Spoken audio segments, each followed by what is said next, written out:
एक खूबसूरत शाम दिल्ली की हलचल के बीच एक सन्नाटा छा गया जब एक राजनेता के रेस्टोरेंट में जलती तंदूर से निकली चीख ने पूरे देश को हिला दिया। कौन थी नैना साहनी और क्या थी उस खौफनाक रात की हकीकत? आइए सुलझाते हैं भारत के सबसे सनसनीखेज तंदूर मर्डर केस की परतें। ये कहानी सिर्फ एक हत्या की नहीं है, बल्कि एक ऐसे षड्यंत्र की है जिसने पूरे देश को चौंका दिया। साल 1995, दिल्ली का पौश इलाका और एक रेस्टोरेंट का तंदूर जिसमें पक रही थी एक सनसनीखेज साजिश की गूंज। नैना साहनी के साथ क्या हुआ और क्यों उसकी हत्या को इतनी बर्बरता से अंजाम दिया गया? क्या ये महज एक क्राइम ऑफ पैशन था या इसके पीछे छुपा था कोई बड़ा रहस्य? नैना साहनी एक खूबसूरत, आत्मविश्वासी और आधुनिक विचारों वाली महिला थी जो अपनी शर्तों पर जिंदगी जीने में यकीन रखती थी।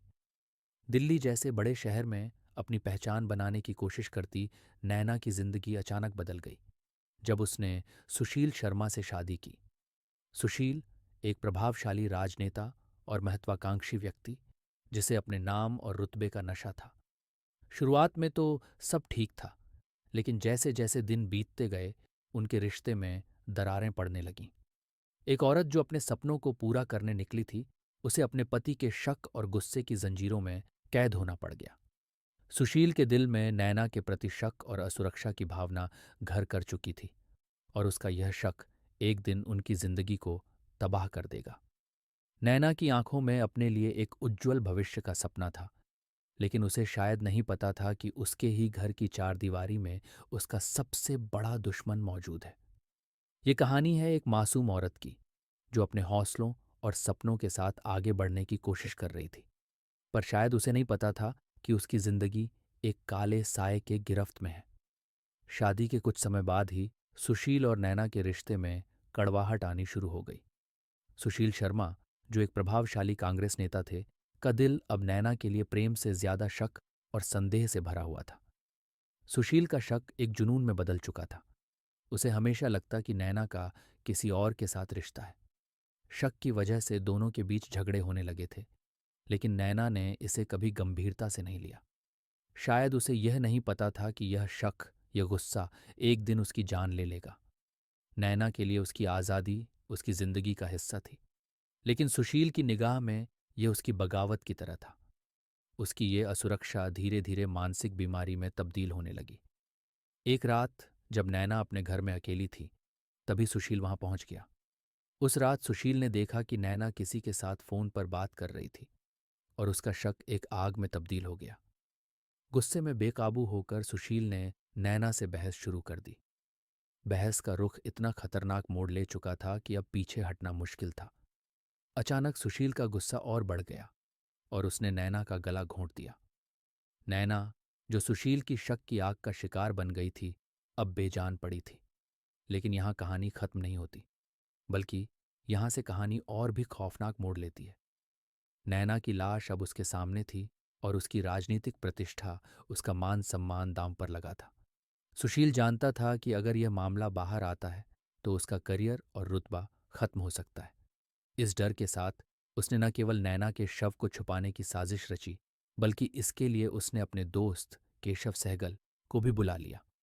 केशव, जो उसी रेस्टोरेंट में मैनेजर था, सुशील की हर हरकत को समझता था और उसकी हर योजना में शामिल था। सुशील ने केशव को बुलाया और अपने मकसद को साफ कर दिया। अब सवाल था कि वह नैना के शव का क्या करेगा। लंबे विचार और घबराहट के बीच उसने एक नृशंस योजना बनाई, नैना के शव को जलाने की। उसने अपने ही रेस्टोरेंट का तंदूर चुना, जहां वह अक्सर अपने दोस्तों और उच्च स्तरीय राजनीतिक लोगों के साथ दावतें करता था। ये एक ऐसी जगह थी जहां किसी को शक भी नहीं होगा कि वहां कोई अपराध हुआ है। रात के अंधेरे में जब चारों ओर खामोशी थी, सुशील और केशव ने नैना के शव को तंदूर तक खींचा। तंदूर, जो आमतौर पर रोटियों और कबाबों की खुशबू से महकता था, अब एक निर्दोष आत्मा की चीखों का गवाह बनने वाला था। आग की लपटें उठते ही तंदूर से एक अजीब सी बदबू आने लगी और केशव का दिल घबराने लगा। पर सुशील अपने इरादे में अडिग था। उसकी आंखों में सिर्फ आग की लपटें थीं, जिसमें उसने अपने गुनाहों को जलाने की कोशिश की। उसने नैना के शव को पूरी तरह से तंदूर में डाल दिया और फिर उसे पूरी रात जलने दिया। लेकिन जैसे जैसे शव जल रहा था, तंदूर से निकलने वाली गंध ने आसपास के लोगों का ध्यान खींचा। रेस्टोरेंट के आसपास रहने वाले लोगों ने शिकायत की कि वहां से कुछ अजीब गंध आ रही है। पर सुशील और केशव को इस बात का अंदाजा नहीं था कि यह गंध उनके खौफनाक अपराध की गवाही दे रही है। सुशील और केशव की योजना सोची समझी थी, लेकिन तंदूर से उठने वाली अजीब गंध ने उनकी इस साजिश की परतें खोलनी शुरू कर दी। अगले दिन रेस्टोरेंट के आसपास की जनता ने पुलिस को अजीब बदबू की शिकायत की। पुलिस मौके पर पहुंची और पूछताछ करने लगी। ये गंध इतनी तीव्र थी कि लोगों के लिए इसे नजरअंदाज करना मुश्किल हो गया। स्थानीय लोगों की शिकायतों पर कार्रवाई करते हुए पुलिस मौके पर पहुंची। शुरुआत में सुशील ने पुलिस को टालने की कोशिश की, ये कहकर कि शायद कुछ मसाले जल गए हैं जिससे यह गंध उठ रही है। लेकिन पुलिस को उसकी हड़बड़ाहट और चेहरा देखकर शक होने लगा। पुलिस ने रेस्टोरेंट के चारों ओर अच्छी तरह से जांच पड़ताल शुरू की। जैसे जैसे पुलिसकर्मी रेस्टोरेंट के भीतर तंदूर के पास पहुंचे, गंध और भी तेज हो गई। अधिकारियों ने तंदूर के अंदर झांककर देखा तो वहां पर जले हुए मांस और हड्डियों के अवशेष पड़े हुए थे। पुलिसकर्मी भी इस नज़ारे को देखकर सहम गए, और अब उनके सामने एक भयावह सवाल था कि आखिर इस तंदूर में ऐसा क्या जला है जो इतनी भीषण गंध पैदा कर रहा है। जांच का दायरा बढ़ाते हुए पुलिस ने तंदूर की राख के नमूनों को फॉरेंसिक जांच के लिए भेजा।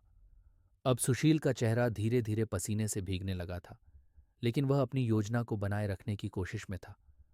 पुलिस को उसकी हरकतें अजीब लग रही थीं और उसके खिलाफ उनके संदेह गहराते जा रहे थे।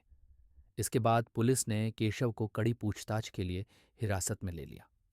केशव, जो सुशील के दबाव में यह साजिश का हिस्सा बना था, पूछताछ के दौरान बुरी तरह से घबरा गया।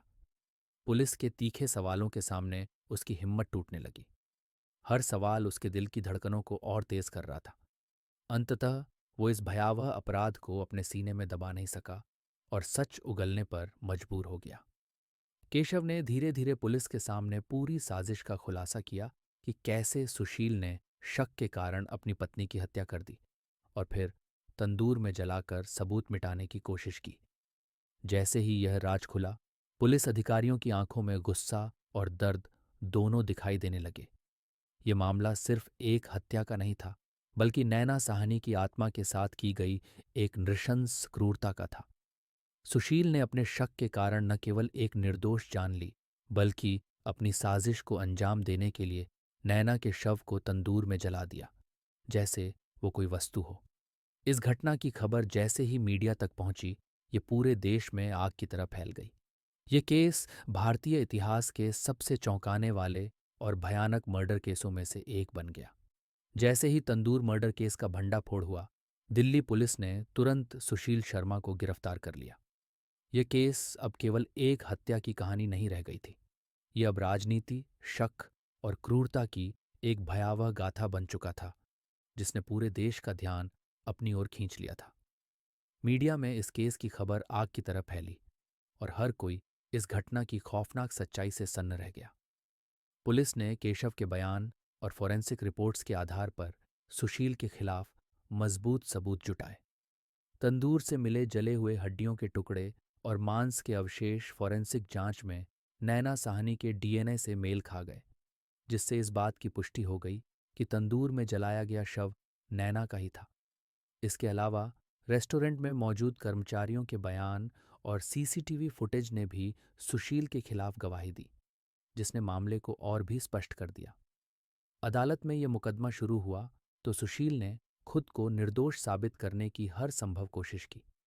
उसने अपने राजनीतिक कद का इस्तेमाल कर मामले को उलझाने की कोशिश की, लेकिन जनता और मीडिया का दबाव इतना ज्यादा था कि इस केस को नजरअंदाज करना मुमकिन नहीं था। मुकदमे के दौरान नैना के परिवार ने न्याय की गुहार लगाई और उन्होंने अदालत से अपील की कि सुशील को इस जघन्य अपराध के लिए कड़ी से कड़ी सजा दी जाए। हर सुनवाई में सुशील के चेहरे पर घबराहट साफ दिखाई देती थी, जबकि नैना के परिवार की आंखों में आंसू और न्याय की उम्मीद थी। इस मर्डर केस की लंबी सुनवाई के बाद अदालत ने सभी सबूतों और गवाहियों के आधार पर सुशील शर्मा को दोषी करार दिया। अदालत ने अपने फैसले में कहा कि यह हत्या न केवल क्रूरता की चरम सीमा पर थी, बल्कि यह एक महिला के आत्मसम्मान और अस्तित्व का अपमान भी था। सुशील को हत्या के जुर्म में मौत की सजा सुनाई गई, जो बाद में आजीवन कारावास में बदल दी गई। यह बदलाव न्यायिक समीक्षा और भारत के कानून में रेयरेस्ट ऑफ रेयर के सिद्धांत पर आधारित था, जो केवल ऐसे मामलों में मौत की सजा को उपयुक्त मानता है जहां अपराध समाज के लिए अत्यधिक खतरनाक और असहनीय हो। इसके अलावा इस केस में सुशील के व्यवहार, उसकी सजा के दौरान सुधारात्मक आचरण और जेल में बिताए वर्षों को ध्यान में रखते हुए सुप्रीम कोर्ट ने यह फैसला किया कि मौत की सजा को आजीवन कारावास में बदल देना न्याय संगत होगा। सुशील शर्मा को अदालत से मिली सजा, चाहे वह आजीवन कारावास हो या मौत की सजा, इस मामले के बाद यह सवाल उठता है, क्या सच में हमारे न्यायतंत्र ने नैना को वह न्याय दिलवाया जिसकी वह हकदार थी?